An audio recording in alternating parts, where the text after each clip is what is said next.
This one is open. No, it's not. Oh God. Dogs are two dogs. I need more units here. And it's because her husband found out you were having an affair. And I didn't know that. Do not see movement. No movement. Some people think their affair is just a dangerous thrill, a secret escape from real life. But what happens when they discover the person they trusted is capable of something far worse? Shane, can you hear me? I didn't do it. Guys, any reason for anybody to cause Shane any harm? I don't know. He's got his fair share of enemies.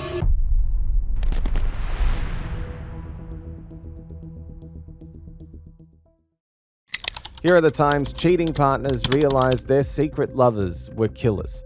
Starting with Karina and her secret lover, two vile humans who made a plot to end the life of Karina's husband.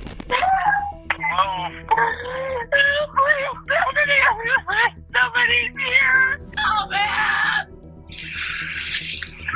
Why did somebody help me here? No offense of any kind. No. By him or by you or... What can you tell me about your relationship with Houston?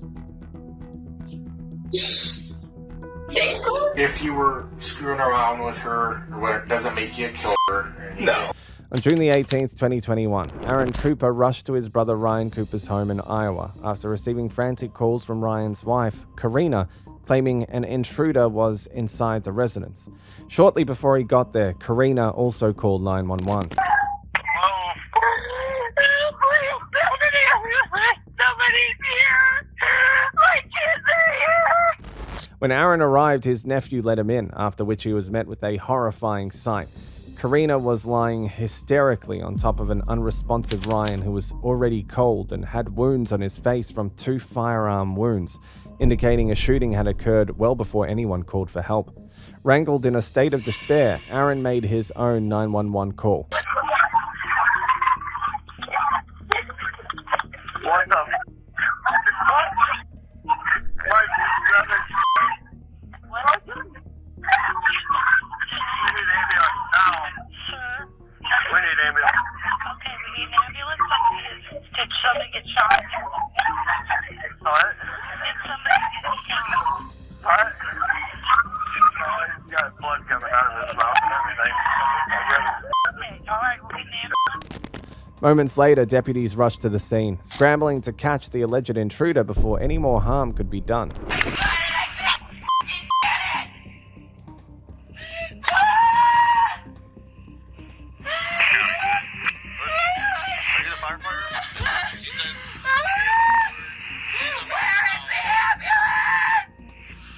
Where's the guy with the gunshot? My brother's in the living room. With the other deputy? No. Oh, man! Why don't put her in your... Why did somebody help me here? Put her in your truck. The shop. Huh? Or you put her in the shop. Right here? No, oh, is that your brother in there? Is that what you said? You already go in there?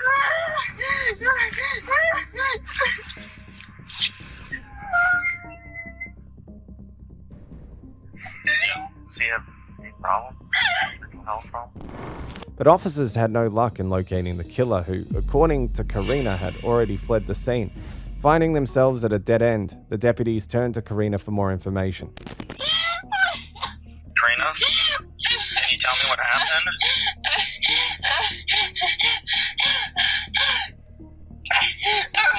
A loud noise. I thought something fell. Then what happened?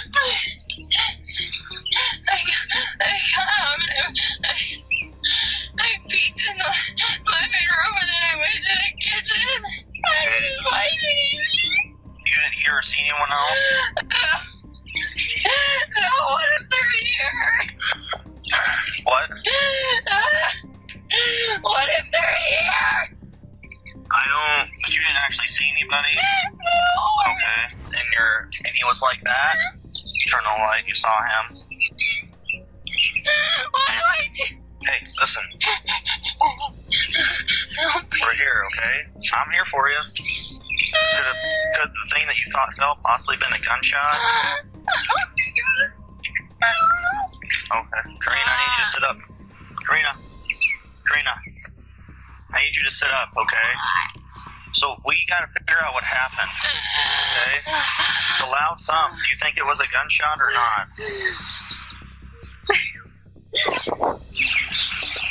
I know this is hard, okay? But This would soon prove to be one of the first inconsistencies in Karina's story, who hadn't seen the intruder with her own eyes, but was confident she lost her husband at the hands of an unknown man.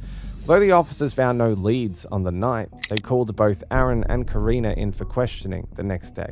Anything else kind of off or just strange about last night? Nothing. Nothing? Okay. So you fall asleep between midnight. You think that you get up around 3 because that's your kind of your usual normal time. Okay. And then you go back to bed. I shut the door, the kids are in there, I went back to sleep. Okay. And I didn't feel like I was like hard asleep when it sounded like something crashed in the kitchen. It sounded like something falling, which seems to happen a lot in that house. But the house is torn apart right now because we're working on it. I've got stuff sitting everywhere. Okay. It was loud. Like a... Help me out here. Was it So we have a wire rack in the shower, and it's on a suction hook thing, and it fell a couple days ago, and it was loud, and it sounded just like that. Not just like that, but loud like that, like a racket. You get up, you hear the noise, you wait there for a minute, you get up, and you go out, you see him sitting there, then you go and turn on the light to the kitchen. I went in the kitchen, there's always a light on in there, so I didn't turn on the light. I went in the kitchen and looked out the window over the sink. Okay. Towards the driveway, looked around the living room or the kitchen. There's nothing on our walls anywhere because we've been painting and everything. I didn't see anything, so I went in and I don't know if I said anything or not. Okay. I turned on the light and it just looked like he was sleeping.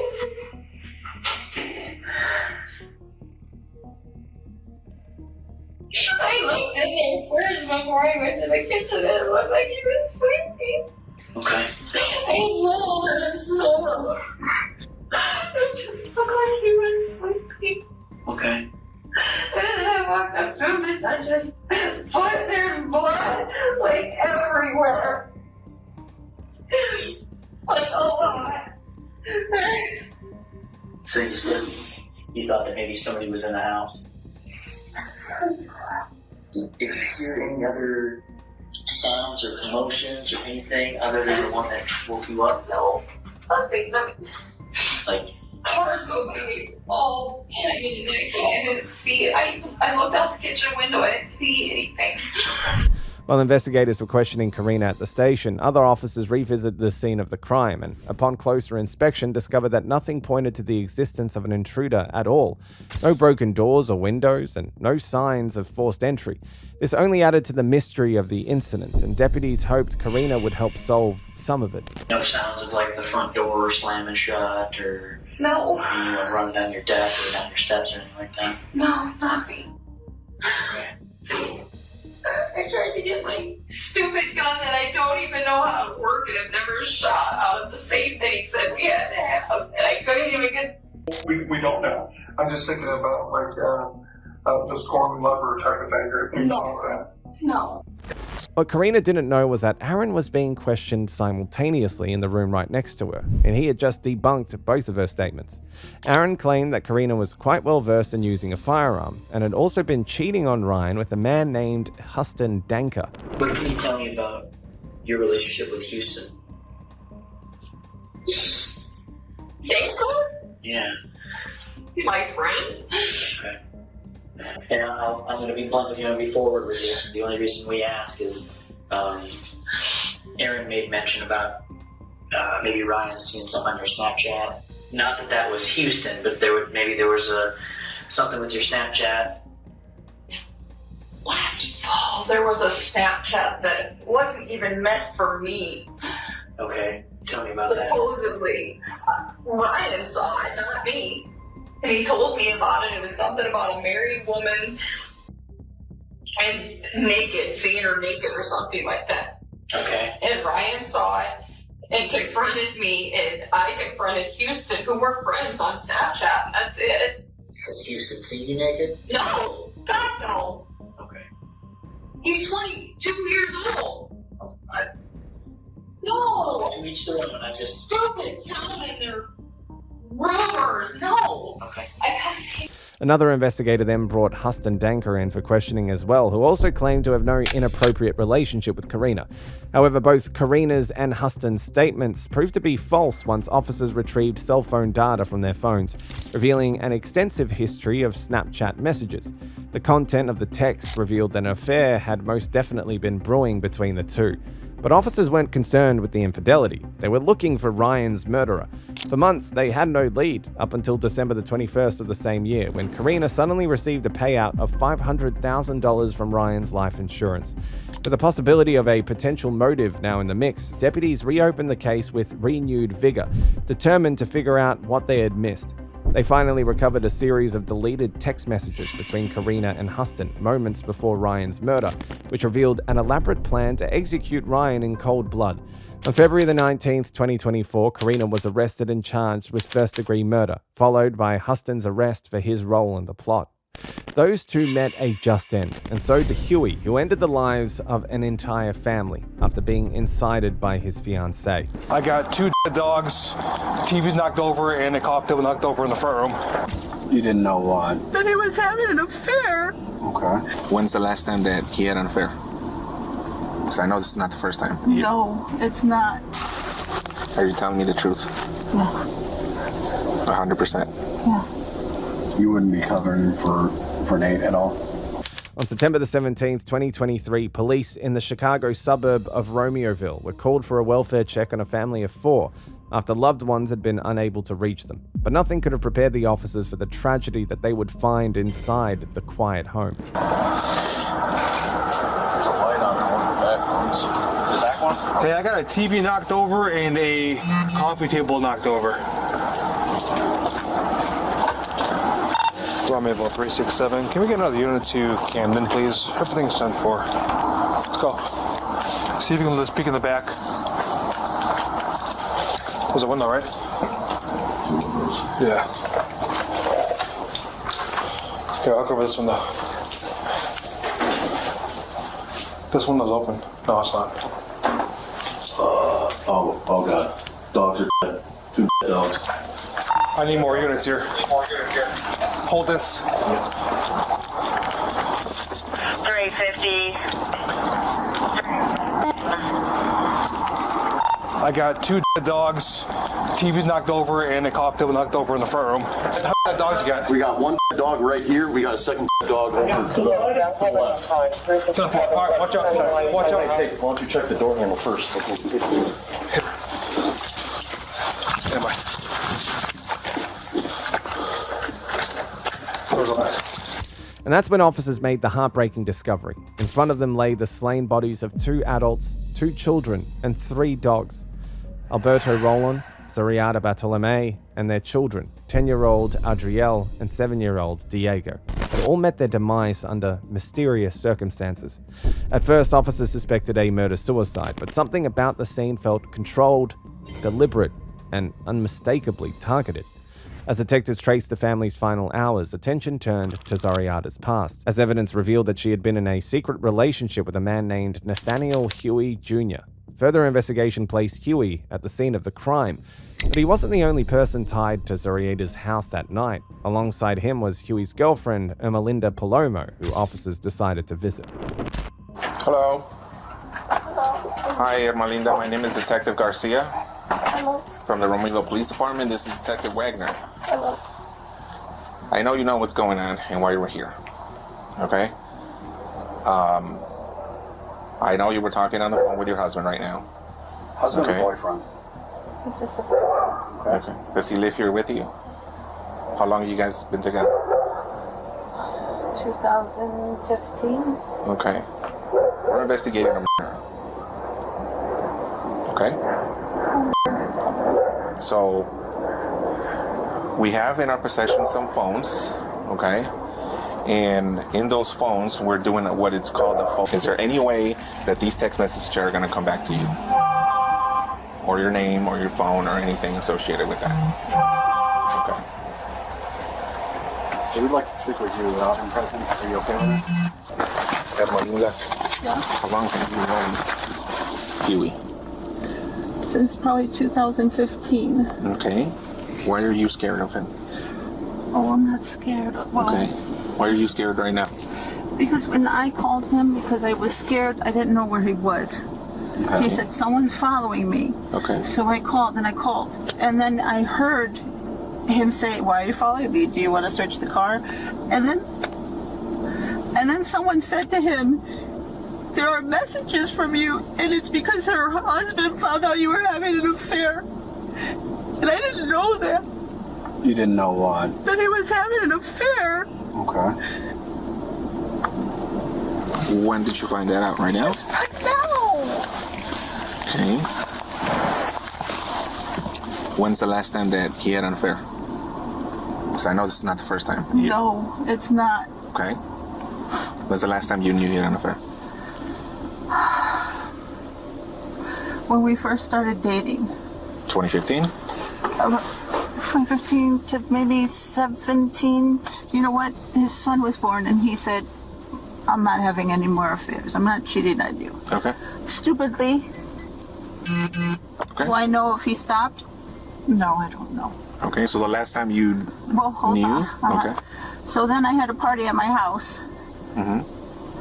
And I fell asleep, and apparently he said someone kissed him, and that was so I don't know, maybe it was 2019. Okay. And he said, no, she kissed me, and that was it. Come on. We're all drunk. You know him better than we do, so. Records soon revealed inconsistencies in Ermelinda's statements. Not only had Huey been having an affair with Zoraida, but Ermelinda had known about it from the very start, something she tried to carefully hide from detectives. Find out about him. Like, what happens? You guys get into arguments? Do you talk to the women that he's having affairs with? No, for what? I don't know. No. Leave your man alone kind of thing? No, I'm too old for that. I'm 50 years old. There's no reason for me to, no. And quite honestly, it's not the female's fault. It's his fault. Right. So, no. I mean, obviously you get upset over it. Well, yeah, I'm trying to hold it back right now. But like I said, I thought we went through years. I mean, yeah, I had said he was doing security, and I had said to him, are you cheating on me? And he said, no, you know what?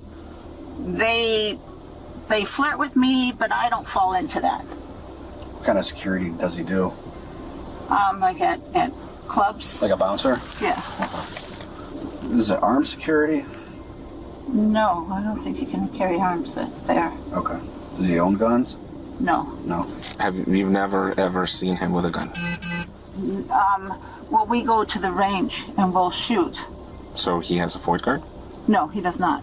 So how does he shoot? I have a FOID card. Okay. Do you own any guns? Yes. And that's where she slipped up. Detectives learned that Ermelinda had spun an intricate web of lies to exact revenge. Rather than confronting Huey directly, she had created multiple fake online identities, posing as members of a powerful foreign criminal cartel. Through these fabricated personas, she sent him false warnings, claiming that there was a mole threatening his safety and implicating Zoraida. Some of these fake identities were used to send threatening messages to Zoraida and her husband, Alberto, exposing the affair and warning that their family could be in danger. Police determined that this elaborate catfishing scheme played a key role in pushing the potential suspect toward the murders, turning jealousy and paranoia into a deadly plan. Soon after, officers located Huey at his workplace, but the confrontation didn't go as smoothly as anticipated. So we were talking with the bosses, and they said, well, we already went through phones, they already got one half of the conversation, and you said you talked to her on your phone, right? Okay.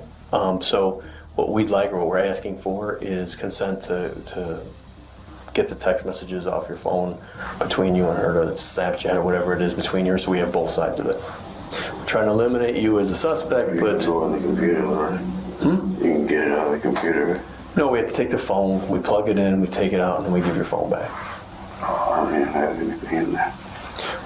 That's even better. We have a deceased girl and her last fling or boyfriend or whatever is you, and I'm sure that you know, if you're an outsider looking in, who's your suspect?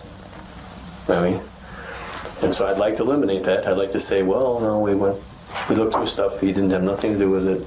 We're done with it. I guess I'd rather you guys just go on the computer. I agree with you, but again, there's it would take us, you know, a couple hours to pull information off the phone that could eliminate you as a suspect. How about this? How about I come see you guys later today after work or something like that? Because I got other in there that I don't necessarily want you to be like looking at. You know what I'm saying? I understand. But again, I promise you, I don't care what you look at. No.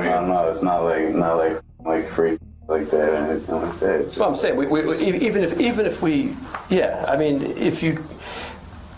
Again, I'm asking for consent. The consent means that we plug it right in, we dump it because you've told us it's okay. Without that, then we have to get a search warrant. If we get a search warrant, then we have to type that up, and it's going to take longer. I can bring it down to you guys, and you can dump it all you want to. We're cool with that. We'll be there. The address is on the card.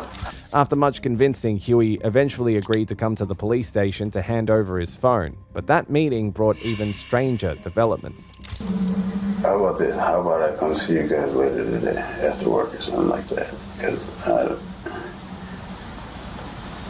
I got other in there that I don't necessarily want you to be like looking at. You know what I'm saying? I understand.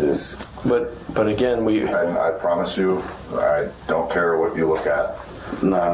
It's not like free like that or anything like that. Just, well, I'm saying even if we, yeah. I mean, if you.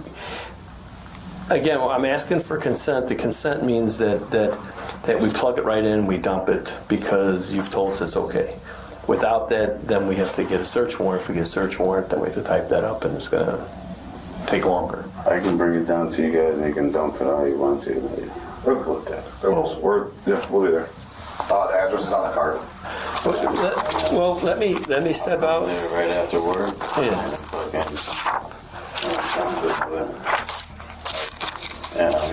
Yeah, that's we'll have to do that. Yeah, but I mean, you do understand how that kind of defeats the purpose, though. Like we're looking for you know, like Snapchat stuff, and then you delete Snapchat stuff. It's going to kind of look like you're guilty. You know what I'm saying? All right. I mean, well, I'm not trying to ruin your marriage or life, so not like I'm gonna, you know. I'll try to keep this, if we can, you know, from just with us in this room talking. But we're trying to figure out what happened at that house. Has she ever told you about any other, like, romantic relationships she had out of her marriage? He or her? Did she say her husband cheating on her, or does she say she cheated in the past or anything? When you leave this room, we're not telling you to work anything. It's none of their business. This is our conversation, so it's up to you, whatever you want to tell them. Obviously, we talk to her family, we talk to friends and stuff, hence why we're here, and that's why we're sitting in this room talking to you. And, like, I got to ask, did you have anything to do with this? No. Okay. You know I have to ask, and you know that your number is going to be in her phone, and we're going to find your text messages, and we're going to find that stuff, and I want to get a surprise later on that you guys are fighting, or that there was something going on between you two, or just three of you that I don't know about, you know? Something like that. Nobody was threatening anybody, or fighting. Like, really, she's like an angel, you know what I'm saying? Like a sweet girl, so like. Okay, like I said, we're this is so new to us investigation-wise. We have tons of videos to go through and license plates, readers, and like text messages, Snapchat messages, and all that stuff. So it's so in the beginning of this investigation that we're just kind of reaching out to talk to all her family, friends, and everybody like that. And that's why we're here talking to you. And I just hope, in your head, if you could think of something like, oh, you guys should know about this, it's the time to tell us now before we find it later on, in the computer, or we find it in a phone message or something. While Huey tried to clear himself as a suspect, Melinda made a reckless move, giving officers a fake alibi for the night in question. This decision would prove to backfire on her in the worst of ways. Have you ever met Zoraida? No. You seen a picture of her? No. So that name comes up to you because you saw it? Well, really, that name stuck in my head because that night I thought, are you cheating on me? Was the person calling in? They're calling in. Okay. More than once. And it was a long name. I thought it was Bartholomew, actually. It was a long name, but... So when we asked your husband if he knew this person, Zoraida, he said, I've never heard that name. Why would he be lying to us? I don't know. Should I believe him? I don't know. Please don't tell him I said We're not going to tell him anything. I thought that you guys said to him he was having an affair. Somebody said he's having an affair. Okay. Well, that is probably very accurate. So are you guys saying that you're trying to find out if he killed the husband? We're trying to find out who was involved. So we're talking to everyone. We're talking to you. We're talking to him. We're talking to other people because, as you may be aware, people lie to the police, right? So we don't know who's lying. Gotcha. What I would like to ask you is, either Friday or Saturday night, did he go out with his friends? No. Did he work? Friday night? No, he was with me. Saturday night? No. Okay, this is what happened. When I get a chance to be with him, I'm with him. Okay. So Friday night, we started drinking, and we were at home, and we were drinking and drinking and drinking. We drink a lot. Okay? We probably fell asleep. He sleeps in the garage. I sleep in my room. Why does he sleep in the garage? Because he says that he's more comfortable in the garage. But is there a bed in there? No, it's a couch. He sleeps on a couch in the garage. Garage isn't finished. Okay. I know, but that's not why we're here. And I don't mean to be rude. No, you're not being rude at all. I'm just saying I'm not going to get in. Right. And now I know. So we were drinking, and then we woke up and we were hungover. On Saturday? So he said, we got to move. I said, okay, I really want to go to Ross. I want to buy some jeans.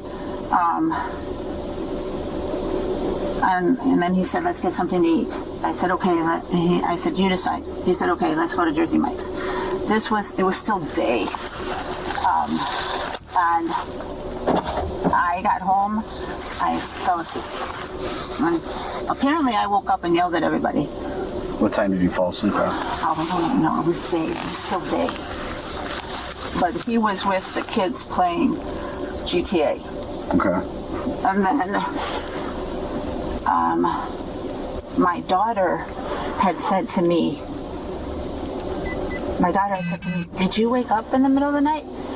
And I said, no, why? And she said, well, I was just wondering because you were yelling at everybody. And it seemed like you were just sleeping. And I think I heard you talking in your sleep. I said, no, I didn't. And then I said, maybe it was Nate that was talking in his sleep. And she said, no, Nate was snoring because the door was open and everybody was hearing him snore. I said, I didn't hear that. And then I think we woke up Sunday like 9, and I said, we need to do laundry. I want to return my shoes. And I would like to go to the grocery store, but I do not have all the money for that. Can you help me? He said, yes. I said, thank you. That's what we did. And then Sunday we went to sleep probably like 9. Woke up this morning, went to work out. He went to work. I went to work. And this is what I've come. It was at that moment that the officer caught Irma Linda red-handed in the lie. So, on Saturday night, did you guys drink? No, we were sleeping. We were hungover. Okay. I know it's not your business, but I personally can't drink 2 nights in a row, and I get very, very hungover. What about him? Could he drink 2 nights in a row? I guess he could, but if nobody was there, so he was sleeping because we were up pretty. I want to say my daughter said, no, her boyfriend said, I heard Nate Saturday morning. I think he was still drinking. He was going to work, and it was 5 a.m. My daughter's boyfriend was going to work at 5 a.m. And No, Saturday morning or Sunday morning? Saturday morning. And then when I woke up for a brief moment Saturday, maybe like 1, 2, he was still sleeping. And so I went back to bed. And then I don't know what time we went to Ross. How do you know he was still sleeping if you guys sleep and Because separate? I saw him. He had the garage door open. Remember I said my daughter heard him snoring? He had the garage door open.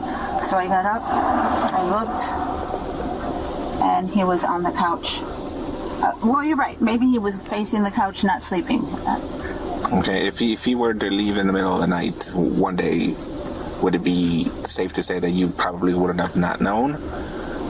No, I think everybody knows when he leaves, because when you slam our door, the front door, you don't even have to slam it. Like, you hear it, and the house is, it's fragile. You hear everything. So no, especially, like, maybe if I would, like, Friday night, maybe, because we were drinking, and if I would have passed out on Friday in the morning, maybe he could have done that. But I had been sleeping off a hangover. So. Did you go anywhere Saturday night then? No, I was home. Well, it wasn't night, it was afternoon. No, I did not. I was here. Are you telling me the truth? Yeah. 100%? Yeah. You wouldn't be covering for Nate at all? No, he was here. Even my daughter said he was here. Following this confrontation, law enforcement quickly identified Nathaniel Huey Jr. and Irma Linda Palomo as the primary suspects. The couple had already fled the residence and were at large. Just days later, a digital license plate reader in Catoosa, Oklahoma flagged a vehicle linked to them. Officers located the SUV in a Walmart parking lot, but Huey and Irma Linda were in no mood to get arrested. Get out of the car! What's your background? Get out of the vehicle! Get out! Move up to your right behind you. I got door. Do not see movement. No movement.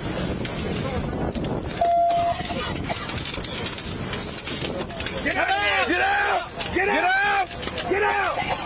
Get out now! Come out now! They're making eye contact. I don't see anything. Got your cover. Cover. Got it. Nothing. Floorboard.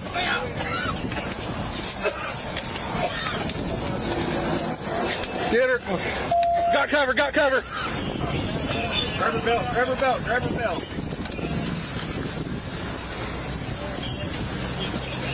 You got that door?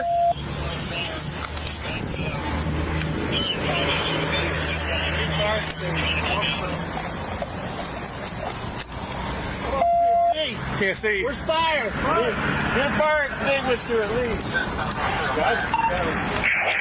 Fire, go ahead and come up here. We need an extinguisher. Behind you. I got driver door.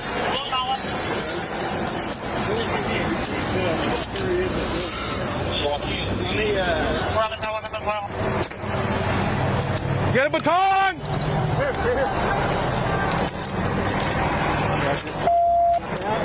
Moving to your left. Go ahead.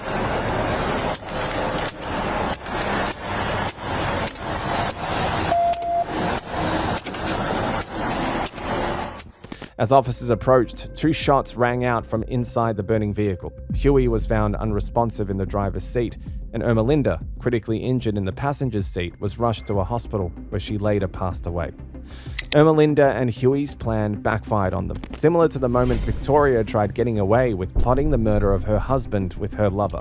Shane, can you hear me? I didn't do it. Guys, any reason for anybody to cause Shane any harm? I don't know. He's got his fair share of enemies. Mike reports back to you there's a lot of things that could be done to make it look like natural causes. And you say, I'd rather it look an accident. It's the only way. I'm going to keep house. On September the 26th, 2021, just before 2:30 a.m., deputies were dispatched to a home after a report of a shooting, but what they didn't know was that they were going to witness the betrayal of a man by the very person he trusted most.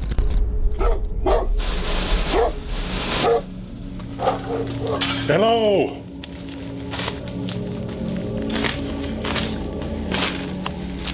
Beaver 6, go ahead and send medical in. We're in the garage. All right, man, I got some help coming for you. Got one maybe through and through braid through the chest, so we're gonna have to expedite some things here. One through and through in the chest. Deputies found Shane Michael Davis unresponsive in the garage, presumably suffering from bullet wounds. With no perpetrator immediately in sight, the officers almost assumed that it was a self-inflicted wound, until suddenly the unresponsive Shane stirred up. Shane, can you hear me? I didn't do it. Looks like he's walked out to here. Just keep talking to us, Shane. You'll be good. Shane? My name's Christine. I'm with the ambulance. If things go quiet, just keep going. We're just gonna roll you back, Shane, okay? Okay. He said he did not do it to himself. Okay. The deputies now had all reason to suspect a possible homicidal attempt, which perfectly aligned with the fact that there were 6 very suspicious people living in the residence. There's about 6 people in the house. You guys know Shane to own a pistol? He does own a pistol. Okay. It's in my room with him. I'm married to him. I don't see one out here anywhere, so I'm wondering where it's at. Nobody's seen a gun or anything like that. He's got a gunshot wound to his chest. Is he gonna be okay? I'll tell you later. That's all I can say. Was Shane arguing with anybody tonight? Just a little bit with me over a stupid comment. Yeah. He's been drinking nonstop. He was driving. I told him to come home. He needed to stop his. That is a fight that has come out quite a bit between the two of us, is drunk driving because of his ticket last time, which scares me. I have a 2-year-old daughter in the home, and the only comment I had made that if he entered the home that I would protect at any cost necessary for my daughter's sake. Sure. Guys, any reason for anybody to cause Shane any harm? Anybody that may be involved with this that we might want to look at? I don't know. He's got his fair share of enemies. Some people have issues with him because of him getting physical with me a while back in the past. He had left. He was drunk. I told him bring his ass home because last time he went out drunk driving, he ended up in jail. So, guys, did anybody see Shane with a gun? Did he make any comments about harming himself? I don't know. He's been drinking, and when he gets drunk, he gets kind of dumb. When he gets to drinking, he doesn't always make the smartest decisions. He has been going through a lot lately. Did anybody see Shane with the gun? Brandon, you discovered him? I discovered him originally. The residents of the house feigned innocence until deputies discovered a clue that would shine a suspicious light on all of them. There's blood all the way around to the corner. Yeah, look at this. Here. He's come out to this point. Or tried to enter to this point. I don't see anything past here, Kai. What do they have to say? Anything? Did you talk to him? Yeah, I talked to his wife. She says it was just him and her arguing. That he's been drinking all day. At this point, the deputy returned to the residence, determined to get some useful intel out of them. Well, I don't know how well you guys know him, but he scares the living hell out of me. Since I do have a 2-year-old in my home, I will do whatever it takes in my power to protect my daughter at any cost necessary. Now, you said Shane did have a pistol, from what you told me earlier. He has a pistol. It's in my room. I can actually show it to you. Yeah, just take me where and I'll look at it if you don't mind. Yeah, we do have... He has his own gun, and I have a rifle. Okay. So they're both in here. Is that the only 2 firearms in the house? Yeah, his is right there. Okay. So that's his. Set that right there. And I have a rifle, which is... Okay, you can leave it right there, that's fine. What caliber? 7mm 08. Neither of these have been fired. Mm-mm. And these are supposedly the only two in the home. Maybe we may have a shooter somewhere. Well, do me a favor, guys. Just everybody hang tight right here. I'm going to come back and get a statement from everybody. And Well, I don't know where my other partner is. I have two. I'm polyamorous. He's been gone for a while, though, long beforehand. Okay. So he left earlier today and has been out and about for a while. Okay. Yep, just hang tight right here, guys. The last statement Shane's wife, Victoria Worth, made was one of utter importance, as it involved Mike Allen Miller, a man she was seeing on the side. Officers also discovered that Mike passionately disliked Shane, giving them every reason to bring the young man in for questioning, not expecting to get much out of the investigation. He proceeded to walk towards me and ended up going through the garage. I know she tried to keep him out of the house by keeping him pinned to the door. For a minute, she kind of kept him there, and then he got kind of pretty physical with her. He grabbed her wrist and he shoved her. And I told him, like, Shane, I will shoot you. You need to let her go. He wouldn't listen. I did what I did to protect him. I shot him. She had me go tell him to shut the truck off. And I looked at him like, dude, I'm just telling you what I was told to tell you. Because he does tend to, at times, get kind of physical when he's drinking. I wasn't going to just sit there and let him hurt the woman I love. I saw him as a threat to that household and to that child, and I did what I thought I had to do to protect him. I shot him. Pure self-defense and protection for that household. Sean, who he was on the phone with, he had called her a bitch quite a few times. She had given the warning to Sean that if he came here, it wasn't going to end well. From what I understand, Sean is a very violent person. And Shane kind of said something to Sean, saying, he's like, you know what, Sean, go ahead and come down here. That then there posed a threat on the household, because Sean wasn't going to come down here and just talk everything out. He would be armed, and he was going to come down here for a fight. In a bizarre turn of events, the investigators got a confession out of Mike very early into the questioning. But confessing did not mean that he was going to admit that he killed his lover's husband for no reason. Why did you immediately go to the gun rather than try to physically stop him? Because there's two of you and just one of him. The light wasn't on, and like I said, it's really cluttered in that garage, so I would have ended up falling and stumbling. Hindsight 2020, is there a way that you would have handled this differently? Yes. If he hadn't been so stubborn. Yeah, I mean, but rather with using the weapon. And that's something I thought about throughout the night while I was driving, is that I probably could have handled that a lot differently. But like I said, he was already getting fairly aggressive with everyone else and pretty loud. So has there been any, like, jealousy squabbles between you and Shane? I mean, have you, like, seen him with Victoria and became jealous? We've had our moments where, you know, he wasn't really given a choice. Everything had came out that me and Victoria were together and had been together for quite some time and whatnot. She basically told him she was staying with me, and that was that. He was going to have to deal with it or, you know, end the relationship. With the primary suspect identified, the deputies wrapped up the questioning and took Mike into custody. It was quiet for a few weeks until investigators discovered something that would turn the accidental murder into a full-blown hitman plot.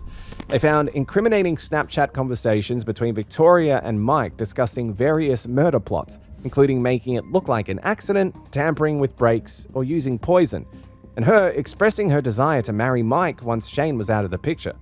With enough evidence against Victoria, officers wasted no time in bringing her in for questioning. So, I mean, were there ever times that you and Mike talked about Shane together and that you were both upset with him because of things he was... Yeah. What was that about? Just the way that he was acting and his behaviors at hand, and that if it was going to continue on, that we were going to sit down and sit there and say no more alcohol allowed in the house at all. Mike had multiple usernames on Snapchat. Do you remember Devil Daddy 13? That might be one of his. You ever remember having a conversation with Mike about Shane when he was using that Devil Daddy 13? Not off the top of my head. So, I want to show you this, and maybe I can jog your memory too, I don't know. This is those snaps between Devil Daddy and Rebel Princess. Everything that I reached between you and Mike, he said, some days I just wish you would get in an accident or something, so... I didn't have to deal with this crap. But let's just read through these, Victoria. Okay. So, cut your wrist to get caught. It was supposed to say too much of a risk, your dumb ass would get caught. So then, you know, Mike responds back to you. It can be done if done right, and it wouldn't be hard to do. And then you responded back to him saying, Yeah. not without getting caught or guilty. And that's where I'm sitting here trying to convince him, like, no, you're not doing this. One, you're going to get caught. Two, you're going to feel hella guilty about shit. So then, again, like to you, getting caught wouldn't be an issue. One doesn't carry guilt with me. One person has no hold on me. Mike reports back to you there's a lot of things that could be done to make it look like natural causes based off of his depression and all that's going through his head. I've done it with my dad before, not enough to kill him, but enough to get a point across and make a difference. And to a point, and if he dies, he can't defend himself. We can all say he's been acting hella different. The right story by everyone can dismiss it all, and then you say, I'd rather it look an accident. It's the only way. I'm going to keep house. We are sitting here, and I only want one thing from you, and one thing only. I want the truth. You didn't even expect us to have those. Those things are weighing heavy on your mind. There was a lot of abuse with me and Shane, but that doesn't mean that I ever wanted to lose him. Under no circumstances did we plan for this to happen. What went through Mike's head that night that it went all down, I don't know. Shane gets to drinking, he gets violent, and he gets terrifying. I know what the conversation looks like. But at the tail end of that relationship with Shane, it did feel like I was trapped. That night, it just went way too far. Shane gets shot, he falls down. Who helps him? Anybody try to stop his bleeding? No, I can't handle blood, and he wouldn't let me touch him anyways. All he did was grunt and make weird noises. You can't explain that, Victoria. This is the time to tell the truth. I am. This wasn't planned. This wasn't supposed to happen. Except you're talking about murdering your husband with your lover. We're making this right for Shane. Shane's the victim here.